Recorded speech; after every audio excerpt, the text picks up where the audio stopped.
Good day mga call centers, this is Eliza from Rise and Shine at nandito kami ngayon sa Edesha City, Dasmariñas. Located ito sa San Agustin 1, Dasmariñas, Cavite dahil today, turnover ng unit ng aming client. Ang client namin is nag-reserve last April 2023. Ready for occupancy po yung nakuha nila. And then corner unit. So, ang lot area ni Edesha, ni Gaia model is 100 square meters yung minimum cut. Pero may mas malalaki po na cut ng lote dito sa Gaia model. So, ang floor area niya, 63 square meters, 3 bedrooms provision, and then 2 toilet and bath. Isa sa taas at isa sa ibaba. Meron siyang lanay and meron silang carport. Complete amenities din po si Edesha. Meron silang swimming pool, pavilion, infinity pool, basketball court, wellness zone, jogging path, playground, reading garden, and picnic area. So mamaya makikita ninyo sa video na ito yung amenities. So ito, itutur ko kayo sa loob ng Edesha. So nandito kami ngayon sa pavilion. Ayan, napakaganda. At saka pati malaki yung kalsada dito sa loob ng village. Hindi po masikip.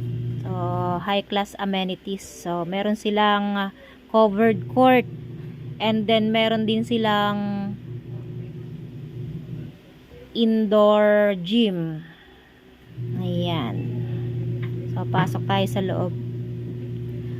Ang reservation dito, 30,000 lang. Ang required monthly income, 137 lang.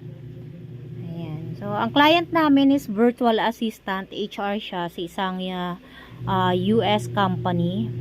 And then, nagtiwala sila sa amin. Kahit hindi namin sila kakilala. Sa Facebook din lang namin nakilala tong buyer. Ayan. Yung gym sa loob. Naka-aircon pa. And then ito yung covered court. Maraming pagpipilian na model si Edesha. Meron siyang townhouse, pero kukonti na lang si townhouse. And then meron din siyang si Fuji. Maganda rin yung design ni Fuji. Ayan yung swimming pool guys. Napakaganda. So sa lahat ng gusto mag-invest, mag-inquire lang kayo sa akin. Kadalasan sa ako nakafocus sa Facebook kasi mas marami yung inquiries ko doon. And then minsan, kapag delay ako mag-reply, baka nasa site ako kasi marami akong ina-assist na agent and then marami din kaming palaging turnover and then tripping. So, sa gabi, available na ako mag-sagot ng mga inquiries. So, sa lahat ng gusto mag-invest, PM nyo lang ako sa Viber and then sa Messenger. And then, dito pwede rin naman. Kaso, ang hirap dito mag-send ng picture. So, PM lang guys.